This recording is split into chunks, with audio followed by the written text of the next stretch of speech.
Obligé de revenir sur l'histoire de l'expression charge fictive qui serait, je cite, sémantiquement incorrecte pour certains radioamateurs, et notamment pour un revendeur de matériel qui me dit avoir côtoyé le même milieu professionnel que moi en étant lui-même dans le service antenne, j'avoue que je reste sceptique. En effet, car ceux que j'ai côtoyés, il me semble, font leur carrière dans cette entreprise jusqu'à la retraite, et ce sont les mêmes personnes qui sont à l'origine de la normalisation des termes employés pour reprendre les propos du radioamateur F5 à deux lettres. Il se demande qui paye ces personnes. Vous le sentez, le propos condescendant, un peu à l'instar de la vidéo que je vous ai montrée précédemment?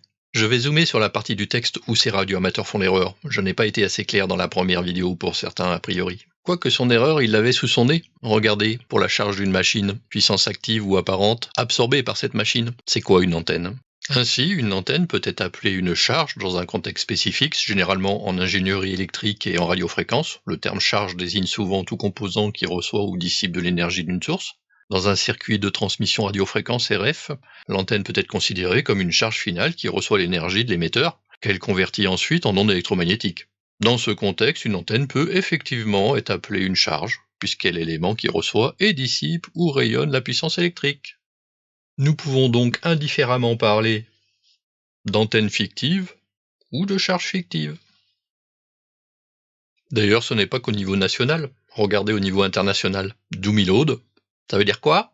Charge fictive. Et si vous faites des recherches sur Google, en entrant charge fictive, vous tomberez sur ce que vous recherchez. Avec antenne fictive également, mais pas que. Vous pouvez tomber sur des antennes décoratives. Mais ça marche moins bien. En résumé, si un jour vous tombez sur une personne un tantinet condescendante qui vous indique qu'on ne parle pas de charge fictive, même s'il est revendeur de matériel, vous le renverrez dans ses buts en lui disant que si, c'est F5 qui l'a dit, en vidéo en plus. N'essayez surtout pas de convertir ces personnes, c'est comme essayer de convertir les personnes qui pensent que la Terre est plate. Alors, à bientôt dans de nouvelles aventures.